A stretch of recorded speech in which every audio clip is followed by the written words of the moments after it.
Denver Broncos. Let's ride.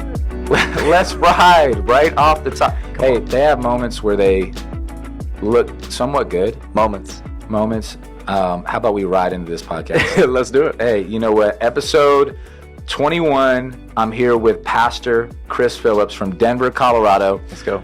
Church planner, kingdom man, leader, athlete, friend. Yeah, man. And Ben, I always love learning from you, and grateful for your impact in our network and our church planning as a whole. You got a great mind and leadership heart. You have been pouring into Walk Church this weekend, into our students, and just grateful to get a moment to learn from you on the podcast. Dude, I feel special just to be in this room right here good. with Heiden Ratner. Very come kind. on, man. And Walk, I'm so pumped to be with Walk and have learned from you from afar. So have seen it. You've been doing it. I've been in the game for 4 years. You've been in it from 8. So, I feel like I've learned a lot from you in our tribe and our network. It's a blessing to be here with you. Kind of you to say those words. And that's what we're doing on this podcast. We're leaning in really quick. Husband to Libby. Yeah. Father of 4 kids. Yeah, 4 kids, 3 boys and a girl. 3 ages boys. 14 to 7. Couldn't go for the 4 boys. No, we had to go for the girl. So that was it, right? Was she the last one? She was. She's Whoa! the last one. So 3 boys and then the girl. So she's the caboose of our engine, our caboose of our train, That's if amazing. you will. Yeah. And we were done after that. We were either going to have our 4th boy or our first girl. Hey, listen, as a dad of 4 little boys. Yeah, right.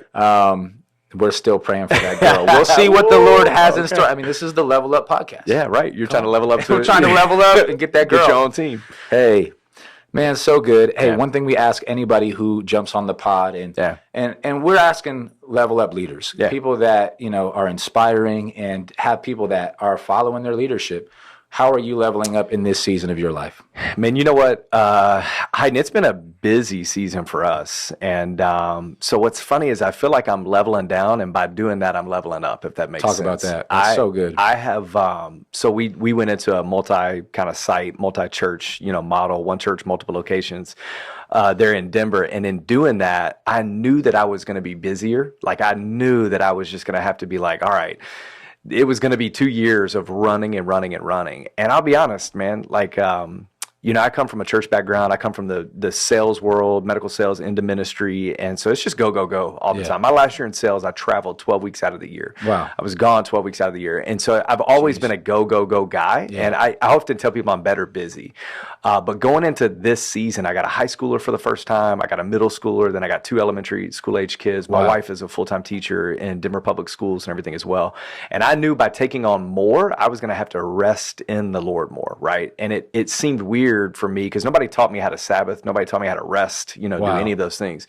And so I just knew, okay, going into this season, I needed to create and have a dashboard and have people hold me accountable to a dashboard of actually doing less, if you will. Mm-hmm. So man, I have guarded my Sabbath and my rest in the Lord in the last 2 years.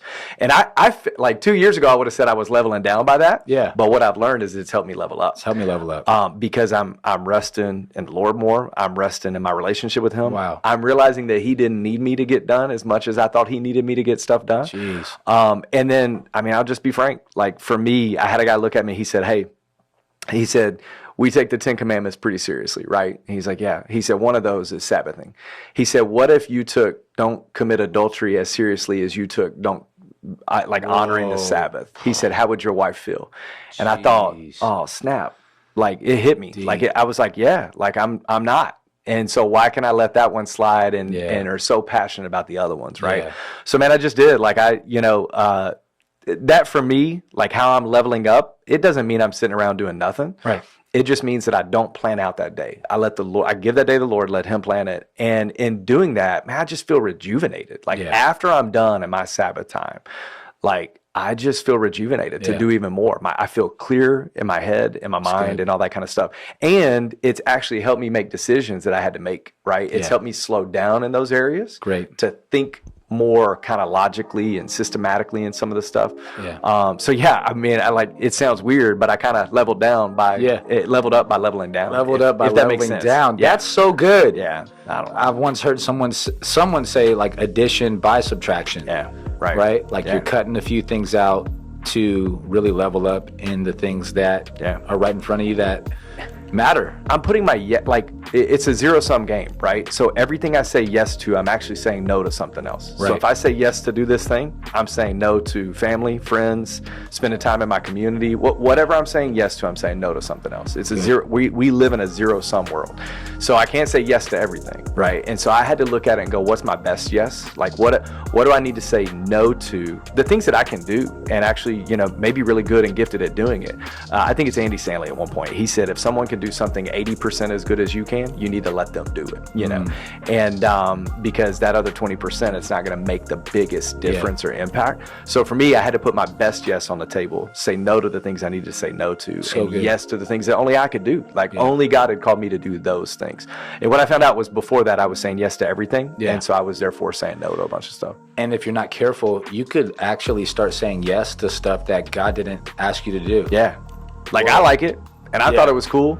And it may be life-giving to me a little bit, but it's like, man, am I the one that does God actually want me to do this, right? So yeah. That's a helpful word. In the context of Sabbath, I remember hearing this from a pastor named Chris Hodges in Birmingham, and he said, "I'm not Sabbathing because I've had a long week and now I need to rest as much as I'm Sabbathing for the week ahead." Yeah, right. That was a mind shift for me, right? Dude. He's like, I need to Sabbath. Yes, I worked hard and a day off feels good.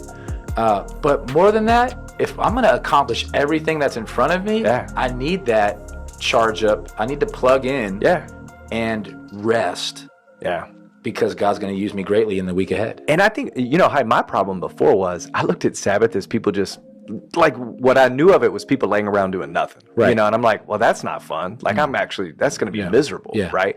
So when that shifted with me, it was like, oh, I can actually get stuff done. There was a guy who told me, he said, look, if you work with your hands, Sabbath with your mind, or if you work with your mind, Sabbath with your hands. Good. And so I started doing dumb stuff. Different. I work with my mind all the time because I'm making decisions, processing them, and all this kind of stuff, like researching, writing messages.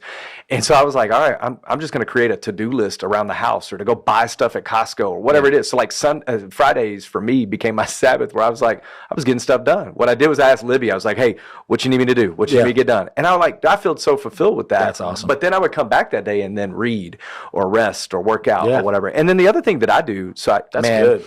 So in that rhythm too, leveling down meant also putting stuff down on paper. Libby and I, we dialogue daily, date weekly, and depart often. And so I just hold to that. So I'm like, pause. Pause. Three. Go for those three. So again. we dialogue daily. Dialogue daily. Yeah, means that man, we are at any given moment, whether it's after school, whether it's before school, whether it's after the kids go to bed, we're going to stop, pause, and talk to each other. Have legitimate conversation. Really good. Dialoguing daily. We date weekly. And so for us, dating weekly, man, she's a school teacher. Sometimes a date is sitting in her classroom eating lunch during her break hour, good. Right? But it's make it happen. A date doesn't have to be some night out in the town. It just means intentional time with us together, letting us know that we love one another, right? So now, a lot of times we date. We go out.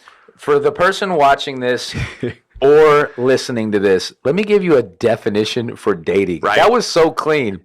It's intentional time together, letting us know we love each other. That's it.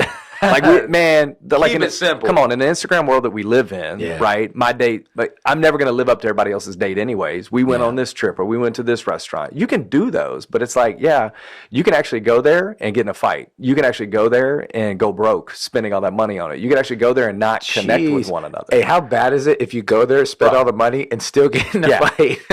Drop a couple bills, and then you're like, oh, yeah, we got in a fight, or we didn't even connect. We could have did this at home. And so we do both and then the other thing we do is depart often. So we're very intentional about finding people to watch our kids, and that may be an overnight in the mountains in Colorado. It may be going back somewhere. It may be something with our tribe that we have. We just we do that once a quarter. I've seen you guys do that well. Yeah, so we try to do it. It's not foreign to see you at an event with your wife with you. Yeah. Which is dope. And she'll take off work. It's like, all right, because she works full time, or Enjoy maybe it. in the summer. So we do that. And then, man, I got a workout rhythm. Like I try to work out 3 to 4 days a week. And it's nothing. It's like 20 minutes a day. Like I'm 42. That ain't nothing, man. That's it. That's motivating. Look, that's convicting. We got friends that are like CrossFitters, and how do you know they CrossFit? Just wait a minute, they'll tell you, and I'm not any of that. But I'm like, I try to break a sweat for 20 minutes. And I try to do that 3 or 4. And so that's my dashboard. Am I resting regularly? Am I dialoguing daily, dating weekly, and departing often? And am I regularly working out, right? Yeah. And now that's aside from my God time, and all that kind of stuff. But yeah, man, so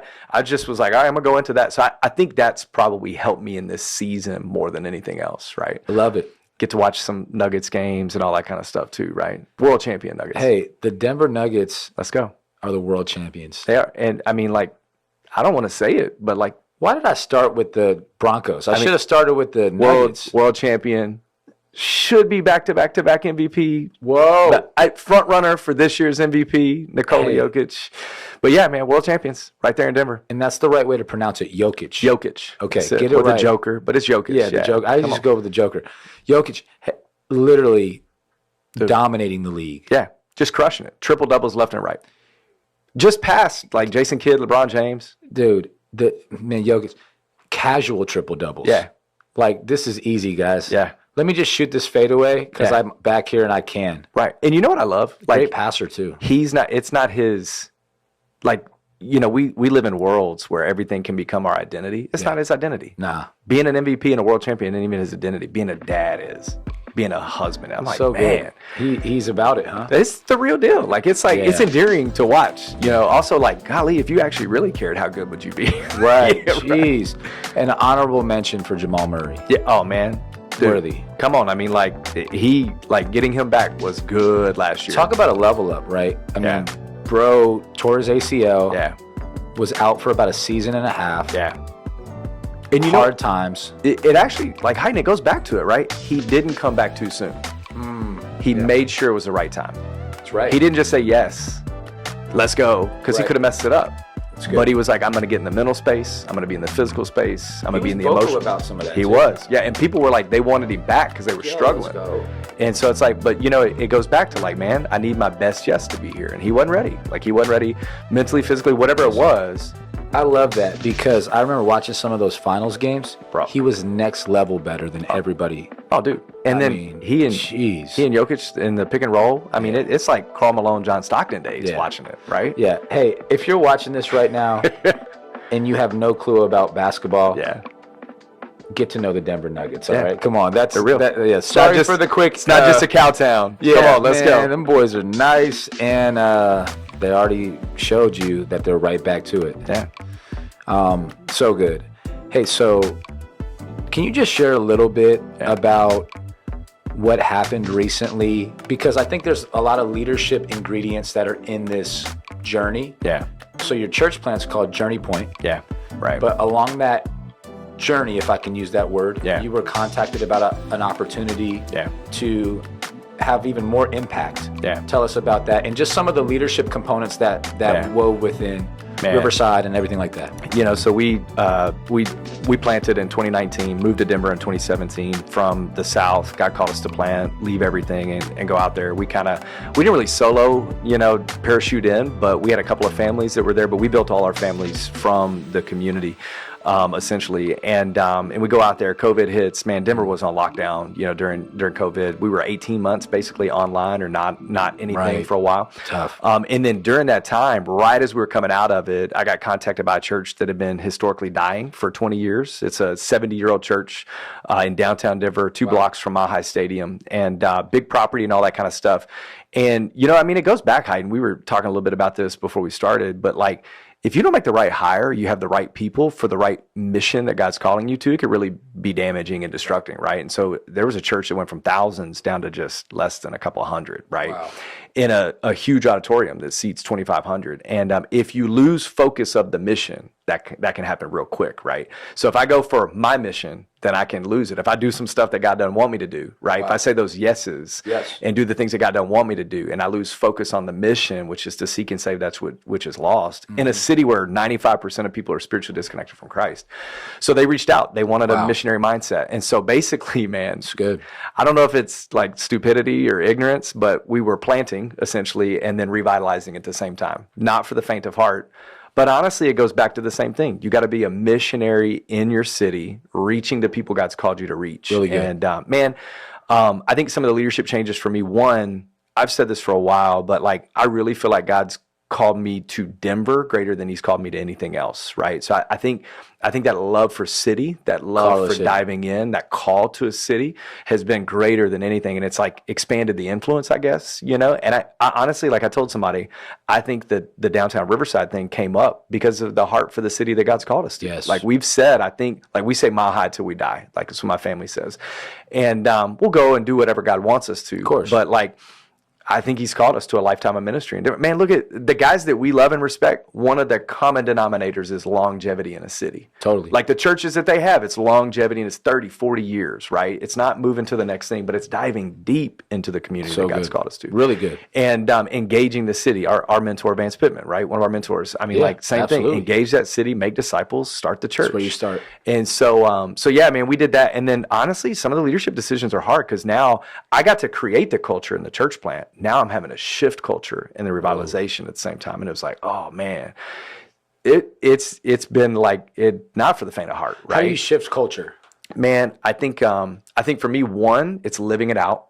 Like I've got to live it out. The culture that you want to see, you have to live it first. I've got to be the example and the setter. Like I've got to be the trailblazer for the culture that I want to see in there, right? I've always been a part of that. Like nobody's gonna follow Kobe if Kobe ain't putting the work in, right?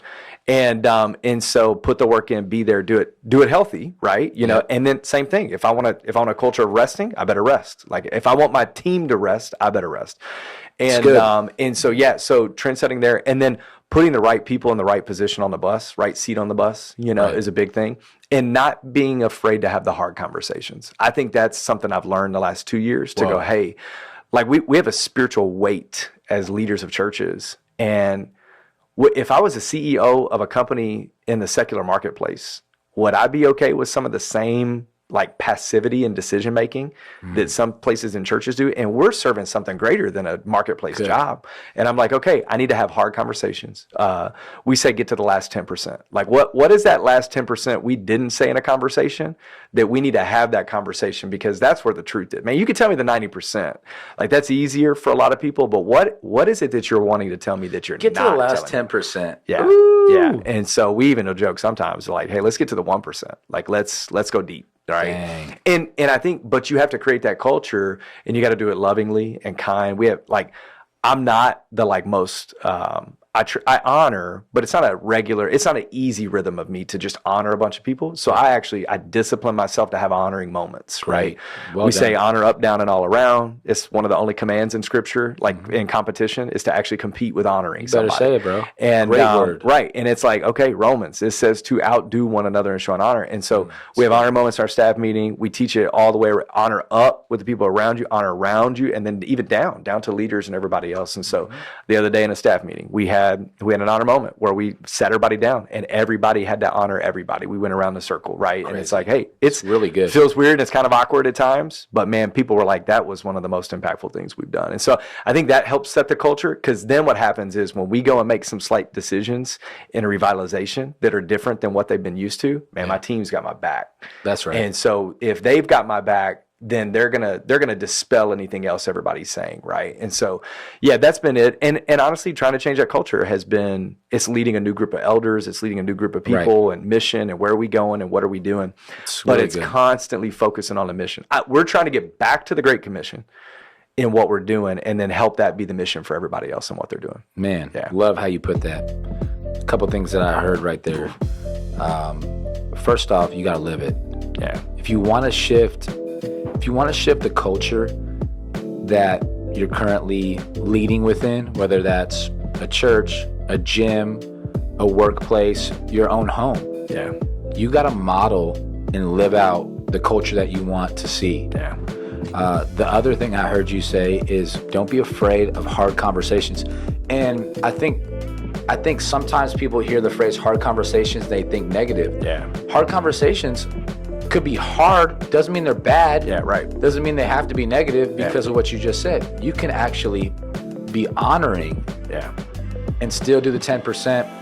Even could be the sandwich, right? Yeah. Let me honor. Yeah. Let me hit the 10%. Yeah. Let me honor. 100%. And trust the Lord with the rest. Yeah. Man, I think that is that's so good in the 1% too. Man, and you honor that. Like you show that. Like you are a great example of honoring. Like I love the culture that you guys have created here. I really mean that, right? It's even down to the I mean, a lot of, like, we live in Denver, there's not a Pastor Chris culture, but like you have that. Even your people, as we come in to invest in these students and say, hey, Pastor Chris, man, I'm so excited to have you. It's like, man, like that honor, you can see it, and you've modeled that. That's and good, I see you do that in our tribe. I see you do that in our network. Thanks. And honestly, in a world of divisiveness and dissension, boy, isn't that a fresh aroma of Christ? Like that's something different. Like I want some of that. Now what's going on over here? Like, totally. So props to you for leading out in that way for a long time. Thanks for honoring me with that. I receive it. And I think that you said it best. This is a biblical command, but isn't it better? I would rather be around an honoring person than a dishonoring person any day. I'd rather be around an honoring person that maybe isn't even as skilled, but they have the heart, than somebody who's really skilled but just not honoring. I think that's a good leadership ingredient. I think that's how those are what I love what you just shared is this is culture shifting, but it's also ways to level up. Leveling up by I think I want to just double click on this real quick. Having the hard conversations. Because even let's just say you're listening to this, watching this, and you wouldn't even consider yourself like a strong leader, or you're not like a boss, or you're not in the chair one or whatever. But here's what I found. Everybody's kind of got hard conversations. Just normal rhythms of life require that. And I just want to say to somebody, don't be afraid of that. In fact, lean into it. That might be the thing that's going to help you bust up to the next level. Avoiding the conversation could keep you at the same place until you have it. You know what I'm saying? Man, that's all throughout your life too. Like that's in your marriage.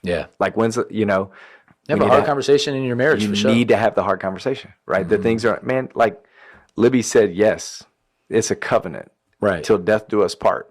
And sometimes I'm afraid of talking about the hard things. Man. And I'm like, I don't need to be afraid of having the hard things. Nah. She's with me. She's for me. That's right. And the same thing in our workplace. Like people should be with us and for us, right? They're on my team. When you honor them, when they know you're on the team, you can then look back and go, hey, we're in this. So let's talk about the bottom 10%, like that we need to get to help you get to the next level. Like, right? I mean, like, okay, it's working out. Like you never make gains unless you get to that last 10% of endurance that you're trying to build, right? Good. And so it's like, all right, if I'm going to make gain, if I'm going to level up in what I'm doing, going in the 10% is going to help us in a great way. I got to have some tension to get that build. That's good. I can't have, I heard it said this way, I got to have some tension on that rubber band. Now, I can't have so much tension that it snaps because then we're over. But I got to have enough tension in order to let it build and go. That's good. So, man. One thing that I've heard you share about is the concept of third space. Like, and when you talk about leading and entrepreneurship and development, and something that you're just passionate about stepping into that third space. I've been wanting to ask you, talk to me about what that is. So first space is like home. Right, this is the first space I'm at. Hey, this isn't like dating. This isn't like this is how you pick up your girl type. My bad. I didn't say like hold up. I didn't say third base. So first base is home. Second space is work. Where is the other area in my life that I am spending time at that I can consistently spend time at so that I can build relationships with people. Oh. So like, do I continue to go to the same coffee shop, right? I love different coffee shops, but you know, like when I'm in Vegas, I'm going to Mothership, That's good. right? And I'm going to go there, right? It's really good. But can I consistently go there so that I know the barista's name? Yeah. So that then I can build a relationship with that barista? Or do I want to go where I want to go, right? Do I want to go and be quiet in my Starbucks over here so I don't get bothered by anybody? So I tell people like, hey man, how are we going to, I mean, like Vegas at one point was the second loneliest city in the country, right? Denver was 3, DC was 1. And it's like, okay, wow. Do you have That's a good. third space where you can go to build relationships with people, Wow. where you see the people time and time again? For me as a pastor, right, I use that as an opportunity to build relationships with people to point them to a relationship with Jesus. Right. And so it's like, okay, if I go to a different space all the time, like I can't do that. So Right. can I go to the same coffee shop, meet Kat, to ultimately invite Kat into our church family, you know, and more importantly, into a relationship with Jesus. So good. More importantly than a church family, even into a relationship with me. Yeah. But I can't unless I consistently go there. And man, what happens is we live in this world where we want to experience it. Man, you live in Vegas where Right. you want to experience everything. Let's go to this show tonight and this show over there, and let's go over here to this casino. What if we created a fresh aroma of like, man, they consistently come in, and when they come in, they're so nice. Yes. They know my name. They Yes. call my name. You know, that makes me feel something different, that they knew my name, called my name out, said hi to me, asked how I was doing, right? Until you build that relationship of, you know, what's going on in their life. And then you go, hey, Third Kat. space. Yeah. Woo. And then you go, hey, Kat, like I know you said you were struggling with this last time. I want you to know I prayed for you, that you would overcome what it was you were walking through. And then she's like, you remembered and then thought about me while you weren't here. And like, I don't believe what you believe, but then you asked the God that you believe in to change my life. Wow. And then ultimately, you know, walking into that. And so I think That's good, as followers of Christ, we don't even plan that. So what I tell people is like, man, find a third space that you can go to. And maybe it's 1 or 2. And it's a normal rhythm. Don't create something you don't know. Right. Be passionate. If you love coffee, choose a coffee shop you can consistently go to. If you love the gym, go to the gym.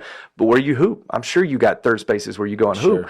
And it's like, okay. Like a barbershop. Right. A barbershop, anywhere. Yeah, man. Ash is one of she's a barber I've been talking to for a long time. Like she's on the verge of attending our church, right? You're there. You're about to spend 30 minutes or so. 100%. This is this is an invitation. You know what's funny? Yeah. Talk about leadership. Come on. My kids know my barbers and my baristas' names. Yeah. And they're like, Dad, you're consistently going there. Why are you going here? I'm going there for consistent reasons so that I can talk about the things of God with them. Son, this is my third space. Right. And so it's like, I try to tell people, man, find a third space that you can go to and really invest in that and dive all in, like go all in with it for intentional purposes. Yeah. We just celebrated a guy in our church. His name's Will. He just had a birthday and was dope. His wife surprised him in his backyard, and they created like an honor moment for people to come up to the mic and share and speak a word over him. But I thought it was neat. I was learning from this moment because so many people said, hey, like Will like invited me from the gym. He's always like, we go to work out. It's kind of like little like fun moments. Like we're trying to work out. Will's over there talking to people. He's high-fiving people. Yeah. He's always inviting people. Yeah. But I think that was a good example of, you know, hey, and this dude's the buffest guy there, by the way. So like, you can't say he's not working out. Yeah. But while in the process of working out and doing his thing, working on his body, he's saying, I'm also going to use this as a space. 100%. I got some invite cards in my pocket. Yeah, right. You know, God's going to open a door, and I'm going to step into it. Yeah. And anyways, I feel like that's kind of what you're describing. It's like do that. Have those regular rhythms where you can invite people. I saw Pastor Scott from Hope today at Mothership. Sick. They got a guy there. He's in there talking to him. I'm like, dude, he just preached. Yeah. You know, and he's tired and he's doing all this kind of stuff. But he's like, yeah, I got this guy. You know, I'm investing in him in my third space environment where I can invite him into my life too. So not only are you building relationships with people there, but then you can invite other people into your life. Well, and he's doing that too in his CrossFit gym at his crib. Like, man, I love that. Like, God. Be intentional, right? It's like, what if we were intentional in that area as we were in everything else in our lives, right? With our shoe collections and our, you know, Instagram scrolling and everything else. What if we were just as intentional to build relationships with people intentionally, especially in a city where people need it, man? Like, they need it. It's a lonely city. Hey, I just want to, just highlight that if you want to level up in your leadership, you're going to have to be intentional. Yeah. You know, and leadership is not just getting more knowledge. Yeah. It's not just being sharper. Yeah. It's, do you got people following you? Yeah. Do you got people getting better because of you? Yeah. Then you're leading. Yeah. Man. 100%. Dude, I think that's really good. If there's somebody on the other side of that screen, you know, that's looking at that, I'd say a couple of things about leading. Come on. Man, if you're out, like, you're listening to this podcast or watching it because you're a leader. Like, right, leaders learn. Like, leaders go and they learn. And so, man, I think, one, I would say you have more leadership potential than you think. Come on. God's ready to use you in a mighty way. Like, he's ready for you to do big things. But you're going to have to be intentional with it. You're going to have to plan, schedule, make your yes be a yes, say no to the things that you don't need to say yes to, and say yes to the things you need to say yes to, that only God has equipped you to be able to do. But then to just rest in him and to be intentional in all of the things that you're doing so that there's a purpose. Like, when you go to that there's a purpose behind what you're doing and where you're going, right? There's a purpose. And there's a purpose, but like I'm going to go to my there's a purpose behind the coffee shop that I go to. There's a purpose behind the barber that I go to. Not just, man, no great leader does things flippantly, right? I don't think Steve Jobs, I don't think Kobe wasn't just going to shoot free throws. Nah. He was going to put time in so that with game 7 on the line, when he's there, he can do it, right? So whenever you're doing, be intentional with what it is that you're doing, because God's got a purpose behind it. Dude, Yeah. what a good word. Yeah. Hey, I had this thought before we close. Yeah. I think it's just dope. You were involved with the cheerleading program at Tennessee in college. Yeah. Excuse me. And like in a really like dope way. Yeah. Did you get a scholarship for that? 4 years full ride. Hey, Dude, legit. met my Come wife on. through it. She didn't cheer, but I met Hey. my wife through it. And Chris was pretty yoked over there. You know what I'm saying? To be able, did you have the one hand down? I did. You had the one hand down? Look, I'm a $155 now. When I cheered, I weighed 198. No, 40 pounds. 198. 40 pounds a month. In That's my as head, big I as thought could you were get. about to say 176. 198 was as big as I got. Dude, you were D's, bro. I crossed Hey, it up. what's one leadership lesson from that season? Oh, man. Oh, I know you got to dig deep for that. I just thought about it. You know, I mean, like, so, I mean, it sounds weird. I ended up being a captain, you know, like 3 years that I was there. That's awesome. I think that, like, one, hard work pays off, right? So, like, it takes a lot of work. Any athletic venture you're in, like, it pays off. Yeah. Like, in whether it's cheerleading or basketball or football or baseball or polo or whatever it is. Sure. You got to put the work in to get where you are. No shortcuts. I think the other thing with all of that is, like, God uses every single bit of the season that you're in. Right. Because I look back to that and understand so much more about where I am now, right? So, like, I mean, nice. Tennessee had 100,000 fans, right? Man, I'm not shy to get in front of any crowd, right? So Wow. God was preparing me for something later That's that I didn't even know good. what He was doing, right? That's good. I'm like the MC type of guy. Like if this whole pastor thing doesn't work out for me, I think I could be an MC of a game show. Yeah. And I'm like, but like that comes from that. So God uses every moment of your life with intentionality and with purpose. Lean into it. And just lean into it and ask, like, what are you doing now that I'm going to be? What am I getting out of this? Right. I love that. That's good, man. I think the other thing too, I mean, like I made poor decisions in that time in my life. And so I think a win from that, like what I'm learning now from that time is that my past failures don't define my today and tomorrow. Great. And so like God's used that time where I made some bad decisions in my life to go like, hey, that's not going to hold you back from what I have for you. I mean, we see that in So scripture good. too. Yeah. Grace. So Powerful. Yeah. Oh my gosh. Love that. Man, this has been a dope podcast. I learned a lot in this session. I got better. I hope that you got better as well. If you're watching this on YouTube, hey, consider hitting that subscribe button, or maybe you're on a different platform or Facebook. Maybe share this, whatever streaming option you're using. If you're listening on audio, maybe consider hitting a review or a comment. We'd love to hear how God is you. I just got a message this week from an individual involved with FCA. Just said, man, hey, you may not know this, but an episode you did a while back, man, is speaking to me, and I'm sending it out. Yeah. Thank you for doing that, because we love to hear testimonies of how God's helping people level up in their leadership, not just staying the same. I found that when I level up, I feel better about it. 100%. I feel like, man, progress. Yeah. Come on, I didn't go 0 to 100, but I did level up a notch. Yeah. And so hopefully you did that. I know you're going to do that on this episode. And one more time, Pastor Chris. Yeah, man. Thank you, man. Encourage. Shout out to Mile High. Thanks for having me on. Denver, Colorado. Go Nuggets, go Broncos, baby. Go Nuggets. Go Avs. That's tough in this city, too. Go Avs. What's the Avs? Colorado Avs, man. That's hockey. Come on. Well, we got the Las Vegas A's coming from. Sorry, Oakland. We didn't mean it. Yeah, but we need to keep leveling up so we can get the baseball. Big sports town now. Shout out to the Avs. Come on. Respectfully. Yeah, that's right. All good. Much love. God bless. Peace.